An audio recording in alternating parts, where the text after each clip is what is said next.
প্ৰথমে জুবিন গাৰ্গৰ বিদেশী আত্মা সৰগীয় আত্মা চিৰশান্তি কামনা কৰিলোঁ, যদিও তেওঁ ন্যায় পোৱা নাই।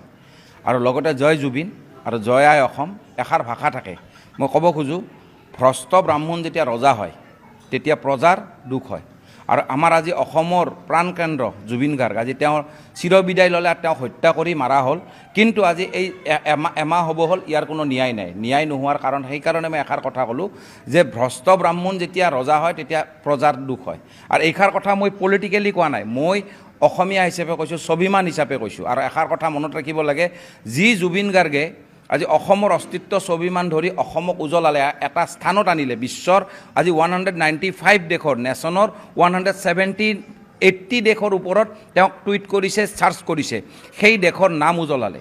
আৰু যেতিয়া বেলেগ দেশে আজি প্ৰণাম কৰিব লগা হৈছে, আৰু 40,000 গান গোৱা মানুহ এজন, আৰু য'ত 40টা ডিফাৰেণ্ট ভাষাত গান গাইছিলে, সেই জুবিন গাৰ্গৰ গান আজি বিশ্ব প্ৰসিদ্ধ। আজি পাকিস্তানক লৈ, অসমক লৈ আৰু যিমানবোৰ জাগা আছে সকলোতে জুবিন গাৰ্গৰ গান গাই আছে, তেওঁক শ্ৰদ্ধাঞ্জলি দি আছে। কিন্তু এষাৰ ভাষা থাকে, যি অসমক আজি Himanta Biswa Sarma, the present CM of Assam, elected according to the 164 Act, elected and appointed by the governor, তেওঁ দায়বদ্ধ অসমৰ কাৰণে তেওঁক কৰ্ম কৰিব, কাৰণ তেওঁৰ কৰ্মটো, তেওঁৰ সেইটো ন্যায়ত থাকে। আৰু তেওঁ হ'ল আমাৰ গৃহমন্ত্ৰী, হোম ডিপাৰ্টমেণ্ট তেওঁ চাই আছে।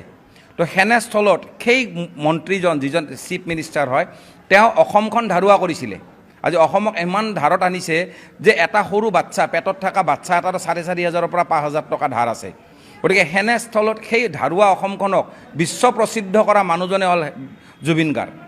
সেই বিশ্ব প্ৰসিদ্ধ কৰা মানুহ, আজি legend of India of Assam, সেই মানুহজনক যেতিয়া ন্যায় দিব পৰা নাই, নিশ্চিতৰূপে ইয়াতে CMৰ 100%, 101% দোষ আছে। দোষ থকাৰ কাৰণটো মই প্ৰমাণ দিওঁ তোমাক।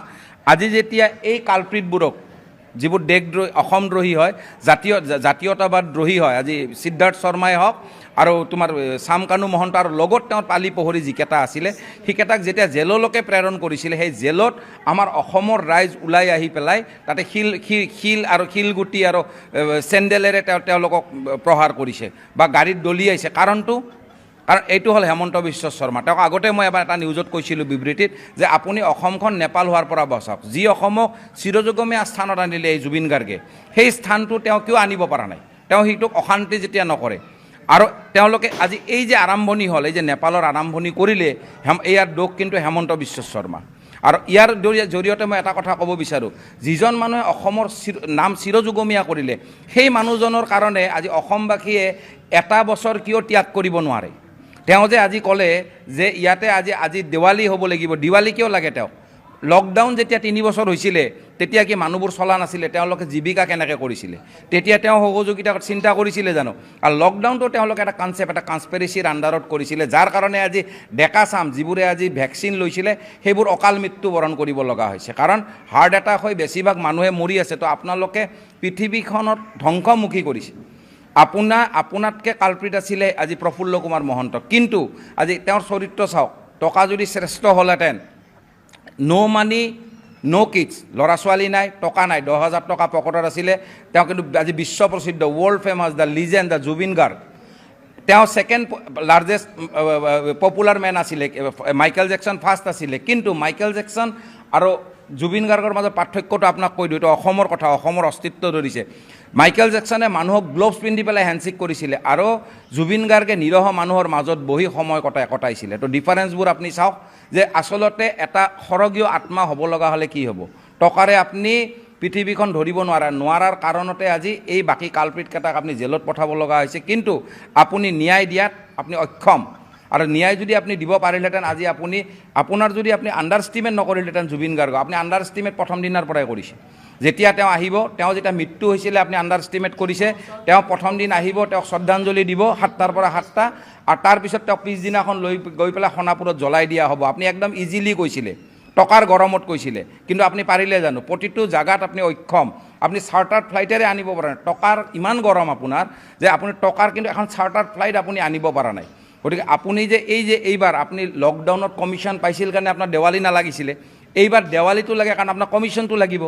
তো এইবাৰ আপুনি বাৰে আপুনি অসমৰ ইমান জনগণক 3,70,70,70 লাখ জনগণক আপুনি অসন্মান কৰি আছে আপুনি জাতি বৰ্ণ নিৰ্বিশেষে আপুনি প্ৰতিটো জাতিক অসন্মান কৰিব বিচাৰিছে আৰু হিন্দু মুছলিমৰ কাজিয়া লগাব বিচাৰিছে নেপালটো আপুনি কৰিলেই আজি আপোনাৰ জেলৰ আগত যেতিয়া চেণ্ডেল আৰু জোতা দলিয়াব লগা হৈছে ন্যায়ৰ কাৰাগাৰৰ আগত গতিকে সেই ন্যায়ত যেতিয়া এনেকুৱা হ'ল আপুনি নিশ্চিতৰূপে ইয়াতে আপুনি প্ৰথম দোষী আপোনাক দ্য লিজেণ্ড জুবিন গাৰ্গ যিজন মানুহৰ 174 বা 80 দেখে তেওঁক চাৰ্চ কৰিছে সেনেকুৱা এজন লিজেণ্ডৰ যিবোৰ কালপ্ৰিটক ধৰাৰ কাৰণে যিবোৰ তথ্য ওলোৱাৰ কাৰণে 1 মিনিটো নালাগে তথ্য হয়তো ওলাই যোৱাৰ কাৰণে আজি এই হেমন্ত বিশ্ব শৰ্মা ইমান লেহেমীয়া কৰি আছে ইমানবোৰ মানুহ তেওঁ এনকাউণ্টাৰ কৰে এই মানুহকেইটাক কিয় ভৰণ পোষণ দিছে এই মানুহকেইটাৰ লগতে তেওঁৰ ফটো কিয় আছিলে এই ক্ৰিমিনেলবোৰৰ লগত যিবোৰ অসমদ্ৰোহী মানুহৰ লগত কিয় ফটো আছিলে কুৱেশ্যন আহিল হেমন্ত বিশ্ব শৰ্মা আৰু তেওঁলোকৰ গোটেই বংশগত মানুহৰ লগত তেওঁলোকৰ ৰিলেশ্যনছ তেওঁলোকৰ লগত পাৰ্টি কৰে খায় তোমাৰ আৰু মোৰতো ফটো নাই আছে জানো নাই কাৰণ সেই মানুহখিনিৰ লগত তেওঁ বহি সময় কটাইছে খাইছে লৈছে তাৰমানে ইয়াৰ অৰ্থ এটাই যে ইয়াত কোনোবা জাগাত তেওঁৰ যিটো পদক অসন্মান কৰি আছে হেমন্ত বিশ্ব শৰ্মাই আৰু যাৰ কাৰণে আজি অসমৰ এই অৱস্থা হৈছে আৰু যদি জুবিন গাৰ্গে ন্যায় নাপায় 3,70,00,000 মানুহ এই মানুহখিনি হ'ল আজি ব্ৰহ্মপুত্ৰৰ নিচিনা ব্ৰহ্মপুত্ৰৰ ওপৰটো বৰ শান্ত তলত কিন্তু জুই ধাৰ বহুত গতিকে এই ব্ৰহ্মপুত্ৰত যেতিয়া হেমন্ত বিশ্ব শৰ্মাই হাত দিলে তো এইটো তেওঁৰ ভুল হৈ গ'ল তেওঁ elected CM and Zubeen Garg is the heartthrob of Assam আপুনি অসমখন ধাৰুৱা কৰিছে যিটো আমি ইয়াক কৰ্তন কৰিব নোৱাৰোঁ কিন্তু সেই ধাৰুৱা অসমখনক চিৰযুগমীয়া স্থানত অনা মানুহজন জুবিন গাৰ্গ তেনে মানুহক ন্যায় নেদাটো ডাইৰেক্ট আপুনি অসমবাসীৰ আগত আপুনি দোষত পৰিছে আৰু আপোনাৰ আজি তাৰেই প্ৰমাণ আজি এই যে জেলত প্ৰেৰণ কৰাৰ সময়ত আপোনাৰ যিখিনি পালি পহৰি যিবোৰক পঠাইছে যিবোৰ আপোনালোকে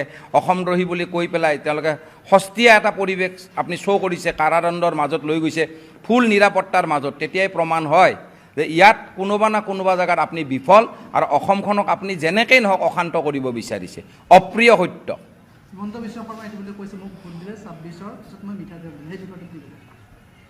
তেওঁ অসমৰ মানুহ ভিখাৰী বুলি ভাবিছে নেকি তেওঁক আমি ৰাইজে টেক্স দি পেলাই চলাইছোঁ তেওঁ কি হয় কি তেওঁ CM অফ আছাম কোনে elected by whom elected by the peoples য'ত আমাৰ জনসাধাৰণে ইলেক্টেড কৰিছে তেওঁ আমাক কি দিব তেওঁ এইবোৰ মানুহক আমাৰ অসমীয়া মানুহ পংগু কৰাৰ এটা চৰিত্ৰ আৰু অসমীয়া মানুহখিনিও বুজিব লাগে জুবিন গাৰ্গে এটা কথা বুজাই থৈ গৈছে যদিও পইচা নাথাকে পকেটত 10,000 টকা নাছিলে তেওঁ অসম প্ৰসিদ্ধ নহয় বিশ্ব প্ৰসিদ্ধ হ'ল তেওঁ মাইকেল জেকছনতকৈ ওপৰত গ'ল এইকাৰণে গ'ল তেওঁ মানৱতা আছিলে তেওঁৰ গানবোৰ তেওঁ প্ৰকৃতিপ্ৰেমী আছিলে কাৰণ প্ৰকৃতিক তেওঁ মৰম কৰিব জানিছিলে প্ৰকৃতি হ'ল অল ইন ওৱান প্ৰকৃতিক যোনে মৰম কৰিব পাৰে তেওঁ পৃথিৱী চুব পাৰে আজি প্ৰকৃতিক চুব পাৰা কাৰণে তেওঁ আজি ইমান ধুনীয়া গান গাইছিলে আৰু সেই গানবোৰৰ অৰ্থবোৰ মানুহৰ বুকু চুই গৈছিলে আৰু সেই গানবোৰৰ অৰ্থত তেওঁ যিবোৰ পাব্লিক ৱাৰ্ক কৰিছিলে তেওঁতো নিজকে ছ'চিয়েল ৱাৰ্কাৰ বুলি কৈছিলে তেওঁ কেতিয়া গায়ক বুলি কোৱা নাই ছিংগাৰ আমি দিছোঁ তাৰ নাম তেওঁক যেতিয়া আপুনি সোধে জুবিন গাৰ্গক সোধে তেওঁ ক'ব মই এটা ছ'চিয়েল ৱাৰ্কাৰ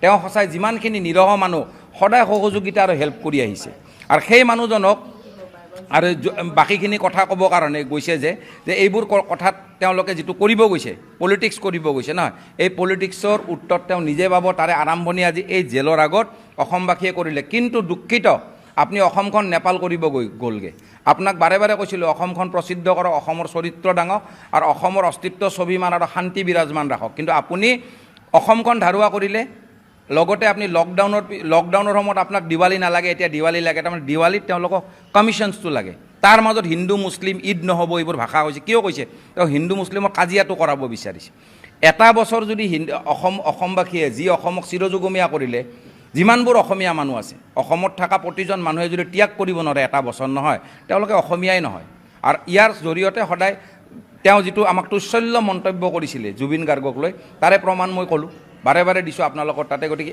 এই মানুহজন যেতিয়ালৈকে থাকিব সেইকাৰণে কৈছোঁ ভ্ৰষ্ট ব্ৰাহ্মণ যেতিয়া ৰজা হয় প্ৰজাত দুখী হয় আৰু এনেকুৱা এটা লিজেণ্ড তেওঁৰ অধীনত তেওঁ যেতিয়া ৰাজত্বভাৰ চম্ভালি আছিল তেতিয়াই তেওঁ ঢুকোৱা নাই it's an allegations are an murder তেওঁক মাৰ্ডাৰ কৰাৰ এটা অভিযোগ আৰু সেই মাৰ্ডাৰৰ অভিযোগৰ মানুহখিনিক তেওঁ এতিয়ালৈকে উচিত শাস্তি দিব পৰা নাই গতিকে তেওঁ ইয়াতে সম্পূৰ্ণৰূপে দোষী আৰু অসমক যদি নেপাল কৰে ইয়াতে আমাৰ অসমৰ ৰাইজ নহয় তেওঁ দোষী জয় আই অসম জয় জুবিন ঠিকে আছে